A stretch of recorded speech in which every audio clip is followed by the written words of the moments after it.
আসসালামু আলাইকুম।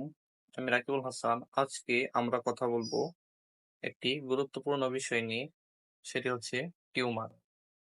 টিউমার হলো শরীরের কোষগুলি যখন অনিয়ন্ত্রিতভাবে বাড়তে থাকে এবং একটি গুটির আকার ধারণ করে, তখন তাকে টিউমার বলে। টিউমার দুই ধরনের হয়ে থাকে: বিনাইন টিউমার এবং ম্যালিগন্যান্ট টিউমার। বিনাইন টিউমার হচ্ছে নন ক্যান্সারাস, যেখানে কোষগুলি অস্বাভাবিকভাবে ছড়ায় না, একই স্থানে থাকে, গুটি আকারে থাকে, কোনো রকমের শরীরের মধ্যে অসুবিধা সৃষ্টি করে না।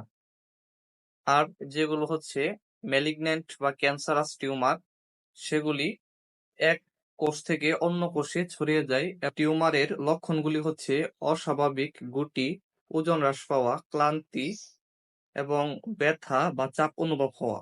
এখন আসুন জেনে নিই কি কি কারণে টিউমার হতে পারে।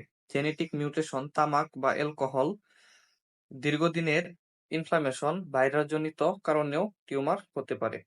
টিউমারের চিকিৎসা ক্ষেত্রে আপনারা একজন ক্লাসিক্যাল হোমিওপ্যাথি ডাক্তারের কাছ থেকে পরামর্শ নিতে পারেন, অথবা Rumisa health and research centre, doctor ATM Ruhul Amin, PSMS DU, ওনার তত্ত্বাবধানে আছে। আপনারা চাইলে যোগাযোগ করতে পারেন। কমেন্ট বক্সে নাম্বার দিয়ে রাখবেন ইনশাল্লাহ।